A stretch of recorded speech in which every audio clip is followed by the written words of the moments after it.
Hi guys, welcome back to my channel. My name is Yoinda Malalao, and by the title of this video you already know what I want to talk about. It's my personal story, but before then I would like that if you had seen the title of this video and you feel that this video will be very triggering for you, or you feel that this video will trigger you, please scroll. I don't mind if you don't watch this video. It's fine by me. It might not be for you, or you're not just someone that wants to watch this kind of video. So please feel free to move past this video and watch something else on my channel. But that being said, I contemplated doing this video for so many reasons. It's my own personal experience of how I had a miscarriage. I want to tell the whole story. And one of the reasons why I kept on feeling like I need to shoot this video is because at the time I was going through my own miscarriage, I tried to look for videos on YouTube to see what's going on, and I couldn't find videos from black people. I only found like white people's videos and the likes, and it kind of didn't relate to my own experience. So let's shoot this video and stop rambling. First things first, I would like to talk about how I first found out I was pregnant. So myself and my husband, before then, we didn't want to try for a baby. Mind you, I have a baby, like I have a son. Prior to this miscarriage, I have a child. And we're not looking to try for a baby until we were sure that everything was in place, like financially, everything wise. And when we decided to start trying, it was because I'm still in school right now. I wanted to start trying because I didn't want to finish school and now start having a baby. So it's like I wanted everything to go hand in hand so I can focus fully on my career. And then we decided to start trying. Prior to that, I was on contraceptives. So when we started to try, obviously we're off contraceptive, and along the line, I think in November I got pregnant. I think ending of November I got pregnant, and we're so happy, we're joyous. It's like, oh, thank God, finally we can put things in place, my career can move as I wanted and all of that. And we knew that my mother-in-law was coming in December, and we're going to just extend our visa for when the baby comes. She's going to handle the baby and the likes. So everything was just fine, perfect planning and the likes, and we're happy. When I found out, like, I started feeling, I think I didn't see my period. Yeah, I didn't see my period in November, and I just knew that, okay, I was pregnant. So I took a test in November. I think I was supposed to see my period, like felt weird, and I was like, oh, let me take a pregnancy test. Obviously we're trying, so I took a pregnancy test. It was pregnant. It was positive, and I said, let me go to the hospital, because I remember that back in August, I had this severe stomach pain. And when I went to my family doctor was like, oh, I should take a pregnancy test. It might be pregnancy. And I'm like, no, I'm on contraceptives. I cannot be pregnant. And when I took that test, it was like false positive in the hospital, in the clinic. It was false positive, and she was like, I will send you to take blood work, like to do blood work to check your HCG levels. And when I did that in August, it was like false positive. I wasn't pregnant. HCG levels were down to 0. Then that made me feel like, oh, my home test I did might not be correct. Let me go to the clinic and request for blood work, obviously because I wanted to be sure. So I went to the clinic, requested for blood work. They checked me in the clinic and they were like, oh, you're pregnant, but really we need to do more blood work because of the false positive the last time. So I took the test, and I was on my phone checking it because I have the app. I can check my records, my health records on my app on my phone. And so I checked, and I think I did the test on a Friday. The result came out that Friday evening. And I saw it and I was like, oh yes, the HCG levels were higher. Now I didn't know how to read stuff like that. So I called one of my friends that she works with the same health sector, and explained to her. I was like, okay, what does it mean when these HCG levels are blah blah blah this eye? And then she told me, okay, let's check online. We checked online, and I saw that if your HCG levels are this number to this number, it's like you're this week pregnant. So at the time when I checked, I was like 6 weeks plus according to the HCG levels. Obviously, we're happy. Everybody was joyous. We're like, oh, when my mother-in-law comes, we're going to tell her. She has to come here first too. So we break the news to her. And my mom, I was holding on not to tell my mom, because after calculating the HCG levels, I was like 6 weeks. I'm like, oh, at the time I'll be giving birth to be close to my mom's birthday in July and the like. So it was like good news. And also because I lost my dad on December 24th. So we saw the positive November. I was like, I'll hold this news till December time, close to Christmas, when I can break the news to my mom. Like this to give her like some sort of joy at the time when she's supposed to be feeling like the loss of her husband, that kind of thing. So we kept the news from our family. I didn't tell my siblings either. My husband also, we just kept it to ourselves. And I think just a few friends that knew we're trying at the time, and we just let those ones know, because they were always like, how are things going and the likes. So that was how everything happened, and we found out we were pregnant. Everything was going smoothly and all of that in November. In December, I think I was still doing my practicum at the time, and then all of a sudden after my practicum, I remembered finishing my practicum December 8th, and I woke up one morning, I went to pee, and then I wiped and I saw like blood, and I'm like, okay, what's going on? And then I was like, oh, let me wait it out. Then the next day, same thing. The third day, I still wiped and still saw blood. Now, me, anything that happens to me, I would either go to Google or go to YouTube. And I quickly typed on YouTube that if you see blood in your pregnancy and all of that, in your early pregnancy and the likes. And YouTube just recommended some videos. I watched. Some people were like, oh, it's implantation blood and the likes and all of that. And then I remember that I had watched I had watched the YouTube video of Tolulokbe Solutions, and she talked about how she had bleeding with her second pregnancy and the likes. And she said some prayers. She said after everything, she felt fine. Everything just went back to normal. She took bed rest. Good thing. I finished my practicum, so I was like, okay, bed rest. Said the prayers. Everything should be fine. And no, it wasn't fine. I kept on seeing this blood. I told like few of my friends that knew that I was pregnant, maybe like 2 of them, and I didn't want to scare them because they were like in the same temperament as me. And one of them had a mom with her, and she was like, I told my mom was like, it's nothing serious. She had the same issues that you're expecting a girl. Like, you know, we're just giving each other, okay, don't worry, everything is going to be fine kind of vibe.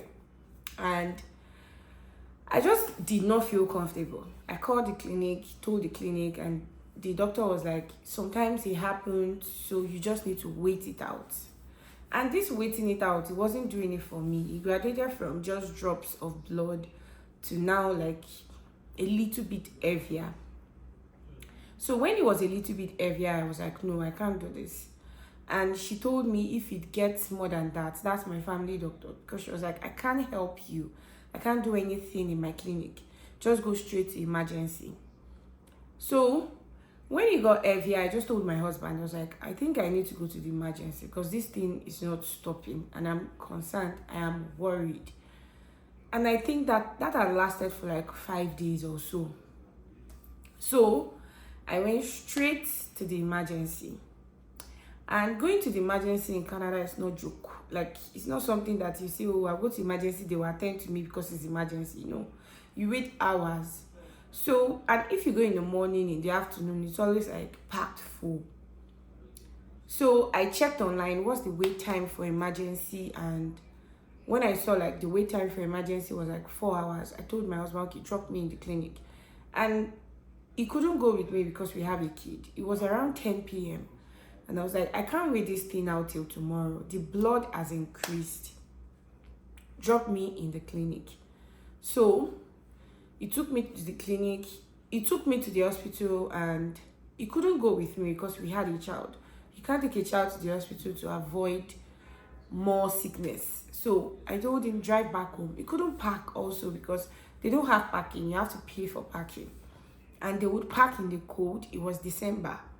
So I told my husband, go home, I will be fine. If anything happens, I will let you know. I remembered getting to the hospital around 10. I entered alone. I already had my bag. I took my phone. I took water because it's going to be a long stretch. I was there in the hospital. I was obviously nervous. I was going through a lot of emotions. I was praying that, okay, don't let this baby be gone and all of that. But I didn't know what to expect. And in Canada, you can't just walk into an ultrasound place. You have to like get the requisition, do all of this, blah, blah, blah. And before then, I had already even booked an ultrasound. And my ultrasound was, I think, that week Friday for my 8 weeks appointment. I think 8 weeks or 9 weeks appointment. So you do an ultrasound first, 8-9 weeks, and then later you continue doing ultrasound. So I already had an appointment booked for that week, but I couldn't go earlier because you need an appointment, obviously. So I went to the emergency. I was there 10 p.m. and the wait time was 4 hours. So I went to like the triage. They will first check you, take your blood pressure, ask you what's going on to know whether they are putting you on urgent or you're not so urgent. And I told them, I'm seeing blood, I'm pregnant, I don't know what happened. And the nurses were like, okay, they will let me know when it's my turn and all of that. And I sat down waiting. I told my husband, go back home, go and sleep with our son. There's nothing you can do, at least not right now. Yes, we could have left our son with one of our friends, but it was like stressing them because they would now be agitated on our behalf. Our son is with them. They'll be worried about me. I don't know when emergency was going to attend to me. It was just too much headache, and we didn't want to put that on any of our friends. So we just went, just me, I was in the emergency. And then while I was there, I saw that one of my friends in Nigeria was already awake because Nigerian time and all of that. And then I messaged her. I was like, pray for me. I'm in the emergency, blah, blah, blah is going on and all of that. And she was like, okay, everything is going to be fine. I told myself I'm not going to cry inside this video because I don't want to. So I told my friend and she prayed with me. She was like, everything will be fine. Don't worry, I'm here. Like, so she was standing in the gap for me and we're talking back and forth all those 4 hours. My husband was checking in and so was she. So it was like I had two people checking in knowing that something was wrong with me. And then I stayed there from 10 p.m. 4 a.m. was when they called me in and said, okay, the doctor will see you now. So this was more than 4 hours. I went in and then they put me on a bed. They said the doctor was coming soon. I remember sending a message to my husband to say, oh, they've asked me to see the doctor at this time, blah, blah, blah. And then later, because my husband was really worried, I even took a picture, sent it to my husband and see, I'm all dressed. They asked me to change my clothes. I'm all dressed. I'm waiting for the doctor. And then the doctor came. The doctor asked me questions. He checked my stomach. He was like, we only have a bedside ultrasound. It's not the regular ultrasound machine. We can't really do so much if it's still the early phase of the pregnancy. So he checked. I was like, I really cannot see anything. I would recommend that you do like a proper ultrasound. And I was like, so you mean I just came here wasting my time, sitting down doing nothing? Basically, they were like, are you still seeing the blood? I said yes. The doctor at the time couldn't do anything. And he sent me back home. And it was like almost 20 minutes from our house to the hospital. So I told my husband I would just take an Uber. And I took an Uber and went back home. I updated my friend that they didn't do anything. The doctor said since I had booked an ultrasound, I should just go for that. And then I went for the ultrasound. I think maybe 2 days later or something. I went for the ultrasound with my husband, and it was like one of the most, I don't know, most traumatic experience I've had. And when we got there, like I was literally shaking, like, okay, this is when we'll know what's going on, since this is the original ultrasound. When we got there, I was like, okay, yes. They asked me to lay on the bed, and I laid on the bed. The lady was checking, she kept checking, that's the sonographer. She kept checking my stomach.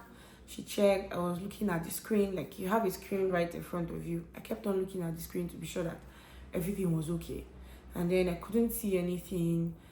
I couldn't even understand what she was doing. My husband was just right beside me. And then when she kept on checking and checking, and then she finished, she was like, do you mind me doing a transvaginal ultrasound? So this one, they use a camera and look through your vagina. And I said, no, I don't mind. And then she looked through, she took pictures, and she was like, can you give me some minutes? I need to check with the doctor and all of that. And then she came back with the doctor.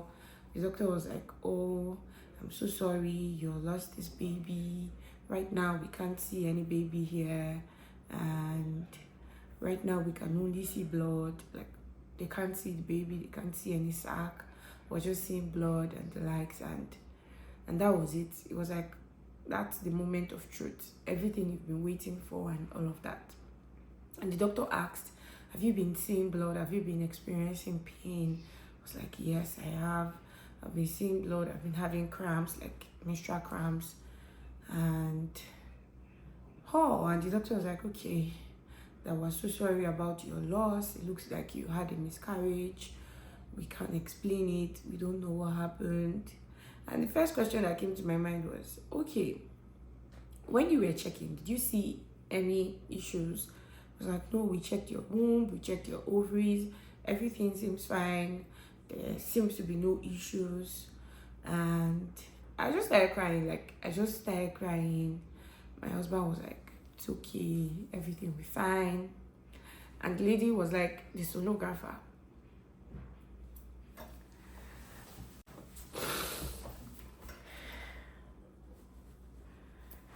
Okay. And the sonographer was like, okay.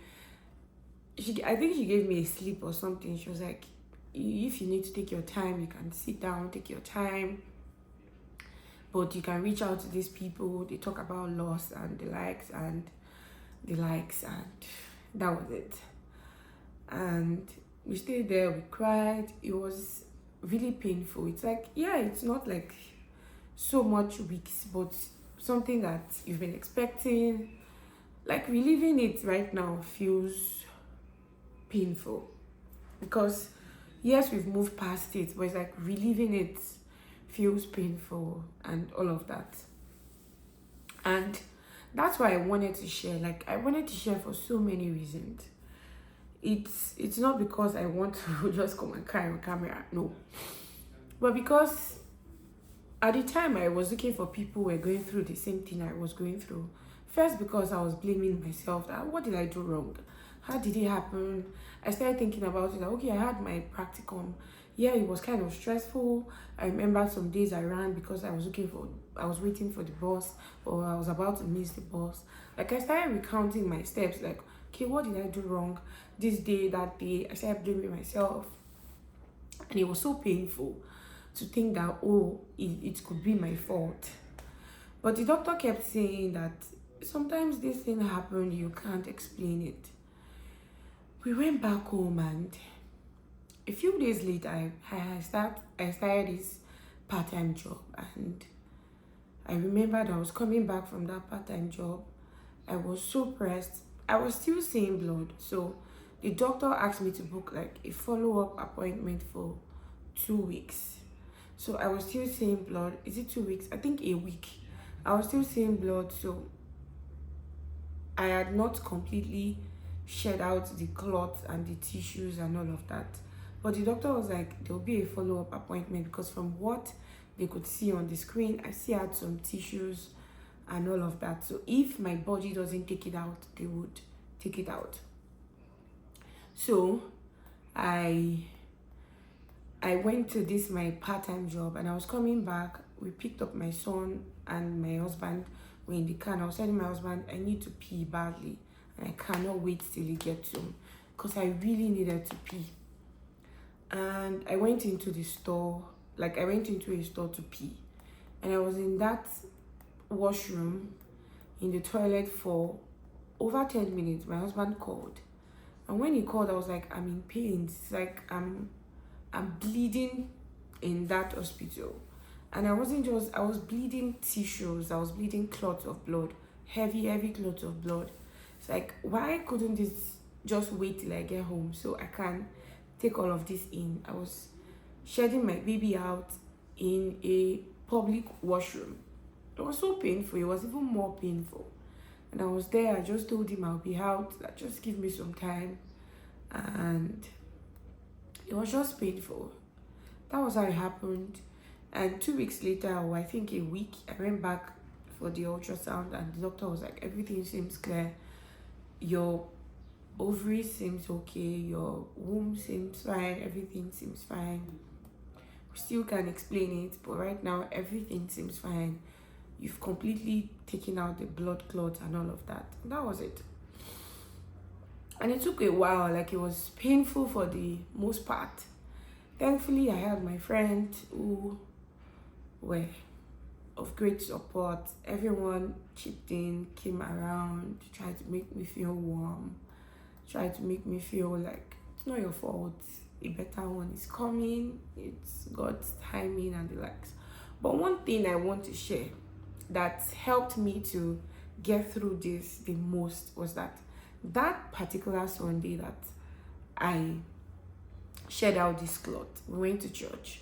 And in church that day, the pastor that was preaching was like, oh, my wife was supposed to do this preaching, but she just fell ill all of a sudden and all of that. And that he had a word for somebody.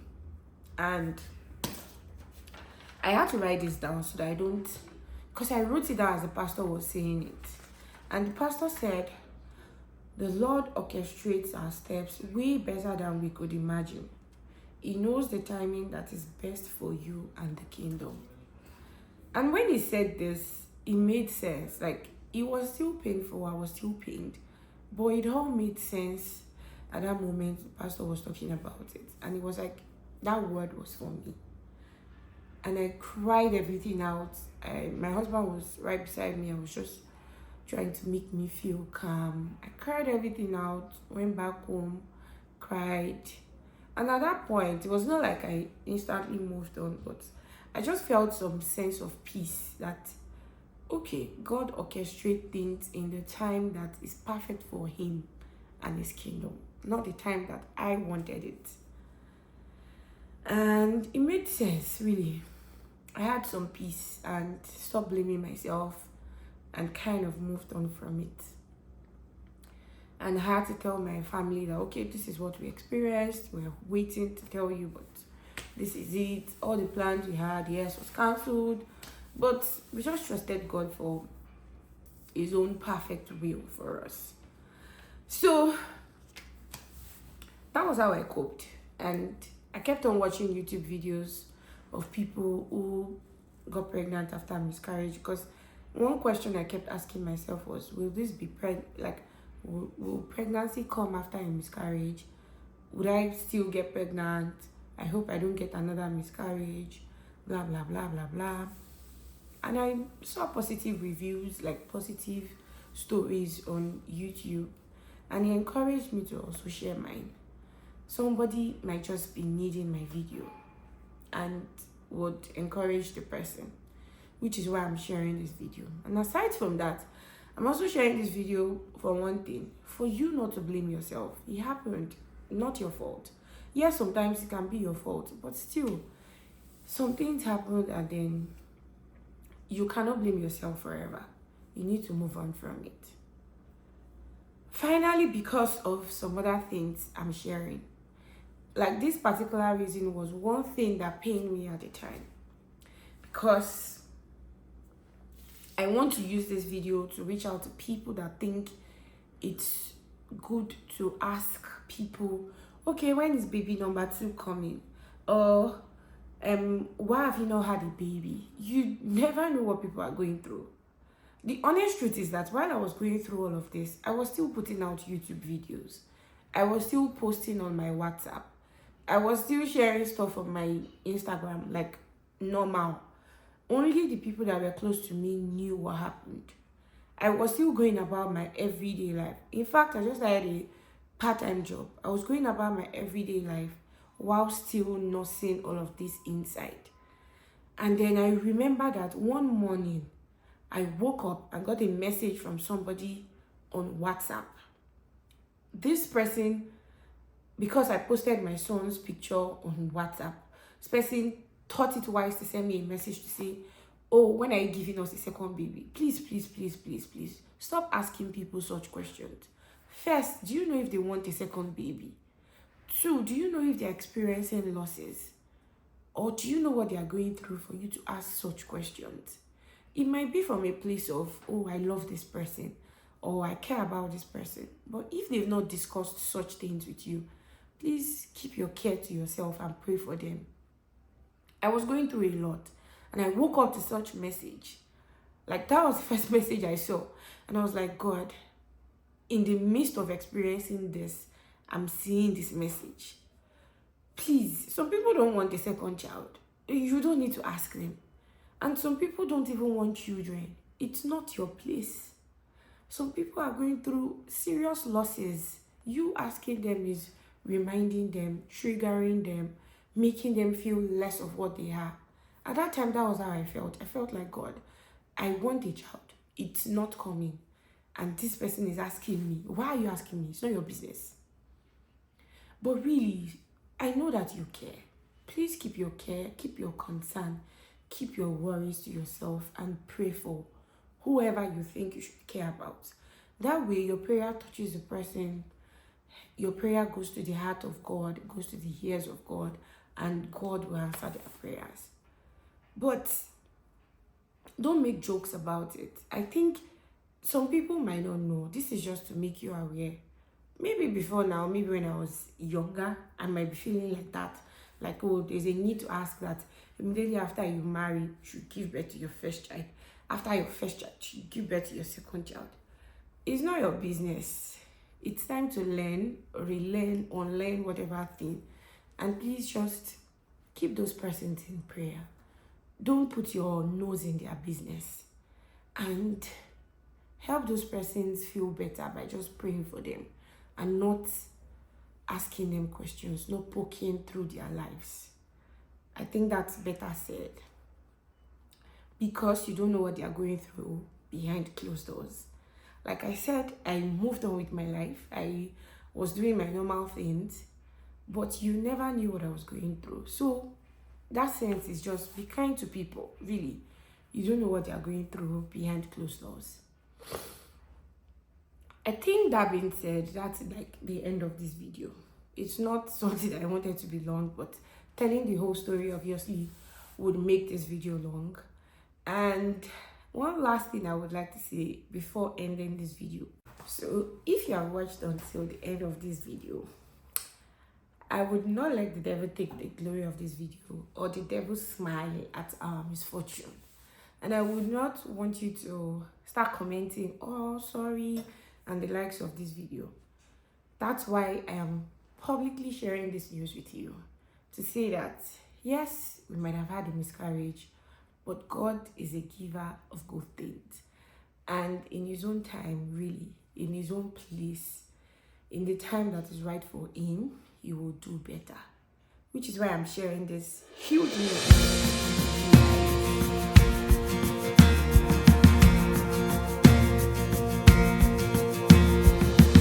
Who am I that the maker of heaven would love me and know me by name? In a world where I feel like a stranger, his love came and found me the same. In each breath that I breathe,